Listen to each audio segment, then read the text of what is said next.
चलिए आगे बढ़ते हैं, बड़ी खबर सामने आ रही है, उसका रुख कर लेते हैं। ऑपरेशन सिंदूर पर बीजेपी का बड़ा बयान सामने आया है। ऑपरेशन सिंदूर पर बीजेपी ने बयान दिया।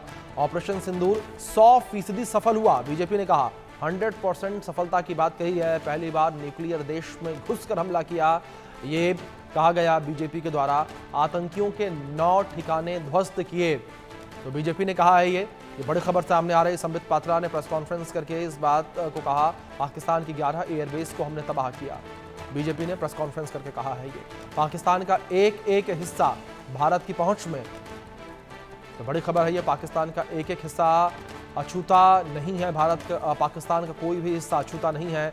पाकिस्तान पूरे विश्व में अलग थलग पड़ा है, बीजेपी के द्वारा ये कहा गया है। ये बड़ी खबर सामने आ रही है। पाकिस्तान के 11 एयरबेस को तबाह किया, बीजेपी ने कहा है ये पाकिस्तान का एक एक हिस्सा भारत की पहुंच में है।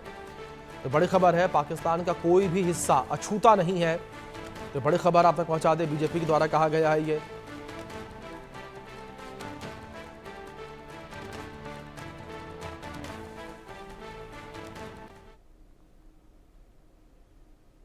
पहली बार विश्व में किसी देश ने एक न्यूक्लियर कंट्री के अंदर घुस करके उनके एयर बेसेस को समाप्त करने का काम किया।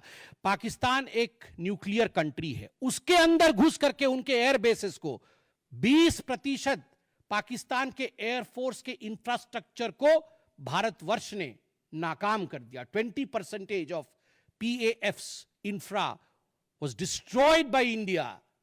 जस्ट इमेजिन, एक न्यूक्लियर कंट्री है, उसमें घुसकर मारना, यह अपने आप में पूरे विश्व में पहला इंस्टेंस है। पहली बार एक बात पूरे विश्व ने देखा कि पाकिस्तान का हर इंच भारत के पहुंच के अंदर है। कोई कोना पाकिस्तान का ऐसा नहीं है जो भारत के पहुंच से बाहर हो। और आप सोच के देखिए, पाकिस्तान का एयर डिफेंस सिस्टम फेल हो जाता है।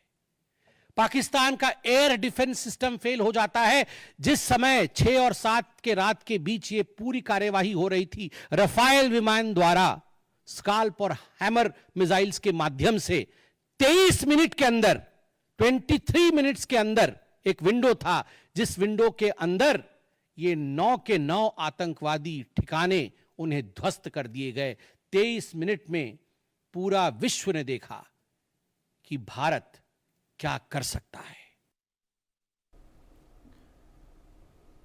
त्यागी साहब और संजीत जी, आप दोनों मेहमानों का बहुत शुक्रिया, आपने अपना कीमती वक्त इंडिया न्यूज़ को दिया। समय की कमी के कारण फिलहाल वक्त एक छोटे से ब्रेक का।